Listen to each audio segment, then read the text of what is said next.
السلام علیکم ورحمت الله. محترمینو، نن در سره یو داسې عمل شریک کوم چې ان شاء الله ستاسو د ژوند ستاسو د زندگی هر حاجت په پوره کی. یو وظیفه درته ښیم چې ډیره کوچنۍ ده خو ډیره پرتاثیره او طاقتوره ده. ان شاء الله د زندگی چې هر حاجت لري هغه به الله تعالی د دې وظیفې په برکت سره در پوره کی. د هر انسان چې په زړه کې یو حاجت وي غواړي هغه حاجت پوره کړي.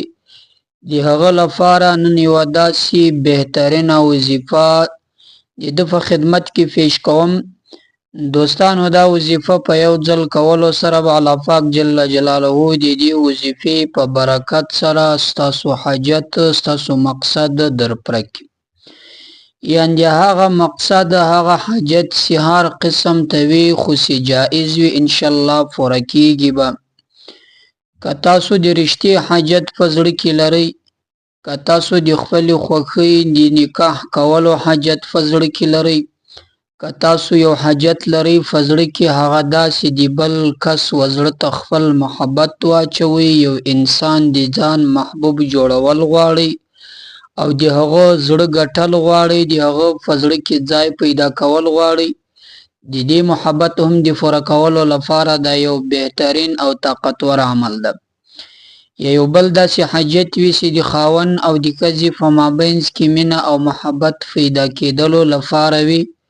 ان شاء الله دا یو عمل چې وکړي الله تعالی به د دې په برکت سره د هغې ښځې او د خاوند په مابینځ کې مینه او محبت پیدا کړي.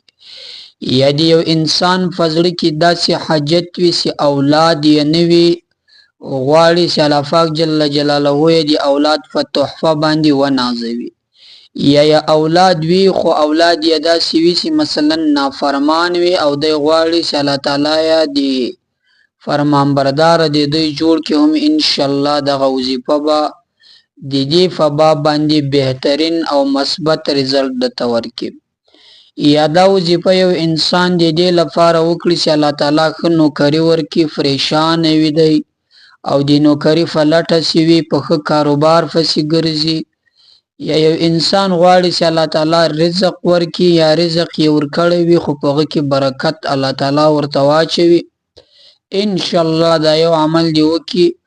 الله ډیر مهربان ذات ده چې د دې په برکت سره به الله تعالی د ده په رزق کې برکت واچوي، د ده په کورنۍ کې به برکت واچوي او د ده په کور کې چې کومې جګړې بې اتفاقي وي هغه ټول به الله ختم کړي.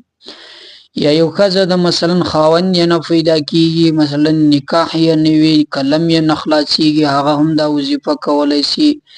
یا یو ځوان وي نکاح یې بنده وي نه خلاصیږي، هغه هم دا وظیفه کولی شي. د رشتې چې څومره رکاوټونه یې ان شاء الله دا وظیفه به یې ختم کړي. او بل د انسان په جسم کې له سر تر نوکه چې کمې بیماریانې دي هغه به ان شاء الله د دې وظیفې په برکت سره الله تعالی ختم کړي. او د دې وظیفې په برکت سره د دوو انسانانو تر مابینځ مینه او محبت هم پیدا کیږي. نو د دغه هر مقصد لپاره دوستانو دا وظیفه تاسو کولی شئ، د دغه هر حاجت لپاره دا وظیفه تاسو کولی شئ. زه یې طریقه درته ښیم، 3 وخته درته ښیم. په دغو 3 وختو کې چې تاسو هر وخت فارغه سواس ان شاء الله دغه عمل چې تاسو وکړئ د دې عمل په برکت سره به الله تعالی ستاسو د ژوند هر حاجت پوره کړي. یعنی اولین وخت یې ده د سهار له لمانځه نه بعد، دوهم وخت یې ده د ماخستن له لمانځه نه بعد او دریم وخت یې ده د مازدیګر له لمانځه نه بعد. په دغو 3 وختو کې چې هر وخت تاسو فارغه سواست دا وظیفه وکړئ، چې هر وخت تاسو ته وخت میلاویدی دا وظیفه په هغه دوران کې وکړئ. د وظیفې طریقه درته ښیم محترمینو. د وظیفې طریقه داسې ده، په دغو 3 وختو کې چې هر وخت تاسو کوئ له لمانځه نه فارغه سواست، اولین 111 واره دغه کوچنی درود ووایاست چې اللهم صل علی محمد وعلى آل محمد. له هغه نه بعد دغه تورې ووایاست، دا تورې 315 واره ووایاست یا قاضی الحاجات یا قاضی الحاجات یا قاضی الحاجات. له هغه نه بعد بیا 111 واره بیا هغه درود شریف ووایاست اللهم صل علی محمد وعلى آل محمد. نو داسې د کله ووایئ که د محبت لپاره وي پر خوړونکي شي دم کوي په هغه کس یې وخورئ، که د بیماري لپاره وي پر اوبو یې دم کوي په هغه کس یې وڅښئ، که د بل داسې مقصد لپاره وي مثلا د مینې او د محبت لپاره د رشتې لپاره یې دم کولی سي په هغه کس باندې یې څښلی سي. او له هغه نه بعد دغه یا قاضي الحاجات الله ته پیش کړي چې الله دې په برکت سره فلانکی مقصد فلانکی حاجت لرم ته یې راپوره کړې له خپله غیبي دربار څخه. انشاءالله الله ډېر مهربانه ذات چې د دې وظیفې په کولو سره به الله تعالی ستاسو حاجت در پوره کړي.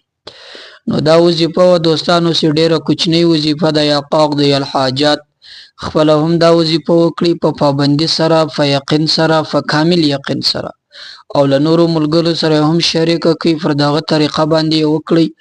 انشاءالله د دې وظیفې ډېر تاثیرات دي، د دې وظیفې په برکت سره به انشاءالله ستاسو هر مقصد ستاسو هر حاجت الله تعالی در پوره کړي. نو الله تعالی مو خوشحاله او آباد لره. تر بلې وظیفې د خدای په امان. السلام علیکم ورحمت الله.